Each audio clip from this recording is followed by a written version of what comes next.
Assalamualaikum, salam sejahtera. Wai! Apa hal korang? Selamat kembali ke dalam channel YouTube Rais Hamid Aris TV. Masih lagi bersama dengan YouTuber kegemaran rakyat Malaysia, Indonesia, Brunei, Singapura, Patani dan juga Filipina. Rais Hamid, apa hal korang? Check it out now. Ya berabadu, let's go. Come on yo. Bismillahirrahmanirrahim. Allahumma salli ala Muhammad wa ala ali Muhammad. Allahu Akbar.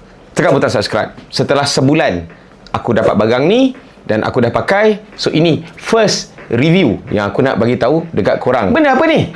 Ni dia. Ultra Human Ring. Tapi aku punya review ni dia ada banyak part. Jadi untuk first review ni aku nak cerita dekat korang dari sudut pemakaian sebagai seorang manusia, sebagai seorang bapa, sebagai seorang suami, sebagai seorang fitness trainer dan juga sebagai seorang atlet. Itu yang penting. Disclaimer, aku hanya diberikan cincin ini untuk pakai dan aku tidak dibayar 1 sen pun. Jadi aku ada hak untuk nak bagi tahu korang review jujur dia. Cincin ni dia ringan. Berat dia 2.4 gram sahaja. Jadi bila aku pakai memang langsung tak ada rasa beban ke, rimas ke, dan aku rasa cincin kahwin aku ni lagi berat. Dia juga kalis air sedalam 100 meter dan ada IP rating IP58. Aku pakai benda ni time aku berenang, time aku mandi, aku nak basuh pinggan, memang tak ada masalah. Termasuklah kalau aku workout ketika berpeluh. Dia punya material, dia pakai fighter jet grade punya titanium, bukan main lagi. Aku pakai ni mostly dalam apa jua aktiviti yang aku buat, termasuklah ketika aku workout macam high rocks training dan sebagainya kan. Aku jujur kalau korang tengok dekat sini adalah sebenarnya very minor scratches, tapi benda ni langsung tak menjejaskan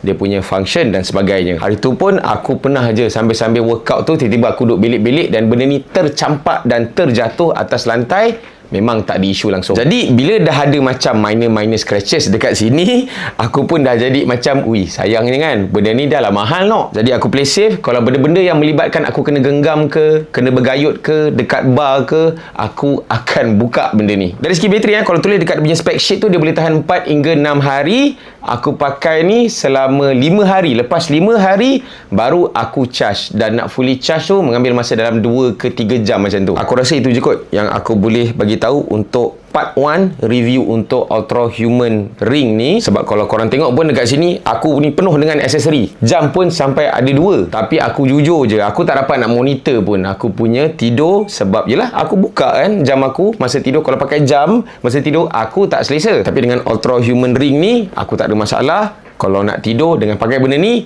memang tak mengganggu langsung. So itu saja aku punya review untuk part 1. Korang stay tune, subscribe, follow apa saja untuk aku bagi review yang next part 2. Apa data yang aku dapat dengan memakai Ultra Human Ring ni. Dan nanti aku nak cerita juga benefit yang aku dapat dan macam mana Ultra Human Ring ni dia dah ubah sedikit pola kehidupan aku, menjadikan dia lebih berkualiti. Kalau korang suka dengan video ni bolehlah share. Kalau ada sebarang komen boleh komen kat bawah. Jangan lupa untuk tekan butang like, butang subscribe dan juga butang loceng untuk notification video-video daripada channel Rais Hamid selepas ini. InsyaAllah kalau korang berminat nak beli Ultra Human Ring ni, kau boleh tengok ada bag kuning dekat situ, benda dah. So bolehlah pergi dapatkan. InsyaAllah memang korang takkan menyesal. Semoga dimurahkan rezeki, dipermudah urusan. Jumpa lagi InsyaAllah. Assalamualaikum. Bye bye. See ya. Ultra Human. Ciao.